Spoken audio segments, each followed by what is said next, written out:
What's up guys, Jeff Cavalier, AthleanX.com. So if you've got smaller biceps or lagging biceps and you want to do something about it, I'm going to show you today exactly what to do. Now, I know that it's not just biceps. A lot of us have multiple muscle groups that are lagging, a little bit slow to grow. So that means I'm going to cover all of them. I'm going to make sure we do a whole series on this, on how to get that lagging muscle group growing.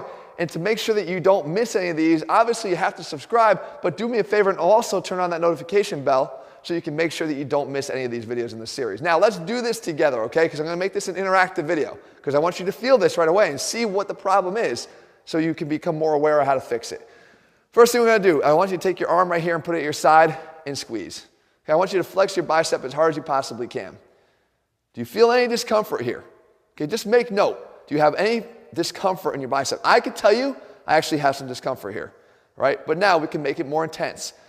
Bring that arm out in front of your body a little bit more and then supinate the wrist. Okay, so now when I squeeze, you can see this thing's almost ready to pop, right? But the fact is, you may not be feeling much. I mean, I want you to actually feel like a contraction discomfort where you really don't want to hold this that much more. Okay, if you don't feel it here, you've got problems, okay? They're worse than if you don't feel it here. Some guys won't feel it here. If you don't feel it here, you have problems. Now, we go to stage 3 and I bring it all the way up as if I'm going to flex my arm up here. And again, I'm twisting, I'm supinating, and I'm squeezing as hard as I possibly can. Now, this is very, very, very uncomfortable for me.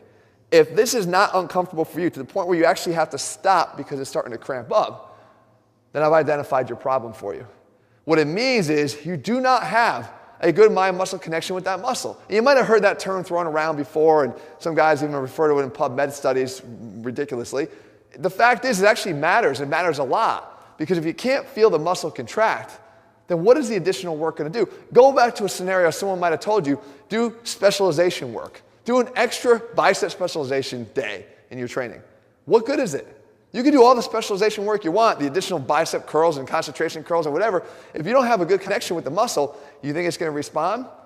You would have been better off actually doing more volume in the form of maybe another pull day, maybe a lighter pull day where you can get at least some side benefits for your back by doing extra weighted chins or underhand rows, right? But not through additional specialization because it's not working. But it doesn't mean that specialization won't work if you first develop that mind-muscle connection. So here's all you have to do, okay?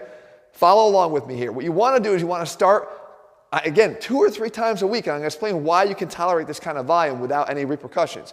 You're going to grab a pair of dumbbells and you're going to put them and almost mimic that sequence once again. So you put them at your side here as if you're doing that mid portion of a curl. And what you want to do is squeeze as hard as you can for 45 seconds and go through just a small little pulsing contraction up and down, an inch up and an inch down.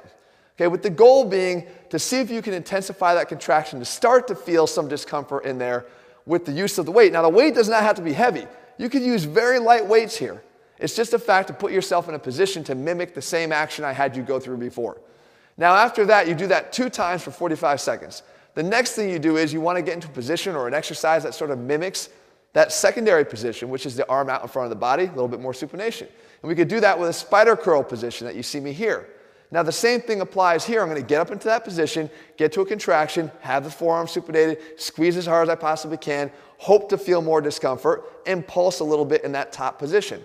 Up and down, just an inch up and an inch down. Again, the weights are secondary here. They do not have to be that heavy. You're going for that connection between your brain and that muscle, in this case, the biceps.